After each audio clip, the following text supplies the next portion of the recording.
I had this supervisor, Kate. One day we had a discussion that turned into the unexplained, and she told me about something that happened when she was a teenager. She tries to debunk crazy things that have happened, but this is one that she hasn't been able to do. It was the summer after she graduated from high school, sometime in the second half of the 1990s. She was 18 at the time, and her friend Billy was a few years older, but still lived with his mother in their house. This was in a small city in western Maryland, and Billy's house had just enough land that he could throw raging day-to-night summer parties complete with bonfires.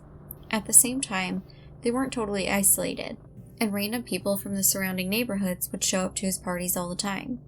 One day, Billy met this skater kid named Nick at a park one morning, and being a social animal guy, Billy invited him to hang out with him at his house. Billy probably also took some pity on Nick, because Nick told him he was a runaway who was living at the park. They would basically play video games, go on rides, and party till late at night. Nick started showing up every day at Billy's house, knocking on the door at 7 a.m. sharp and engaging with him in the morning until night drinking. He was about 16, with dark eyes and spiky hair, and seemed fairly normal, and everything except for a couple things. The first was that he always wore the same thing, a plain t-shirt and a pair of camo print cargo jeans. Despite the fact that he was sleeping at a park, his clothes always looked clean.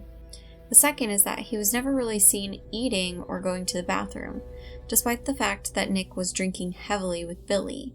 Finally, oddly enough, no one remembers actually feeling Nick's skin, even my supervisor, who had sat next to him in a car during a road trip.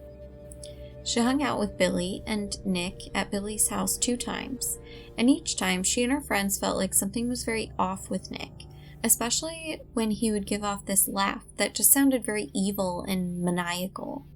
He also seemed to get kookier and weirder when they went on a road trip and got further away from Billy's city. Nick would also never shut up about his father's gun collection.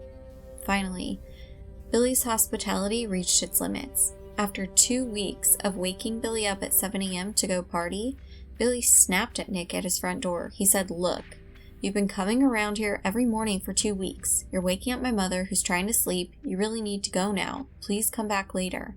And he slammed the door shut. Nick never showed up again. Billy came to Katie a little bit later with a newspaper article. It was about Nick, who had apparently killed himself. Nick had escaped from the mental asylum his parents had put him in and was located in Billy's town. Nick went to his father's house and shot himself with his father's gun. Billy was originally upset because he felt like he must have put Nick over the edge when he kicked him out, until he checked the dates. Nick had committed suicide on July 10th, 2 weeks before they had met.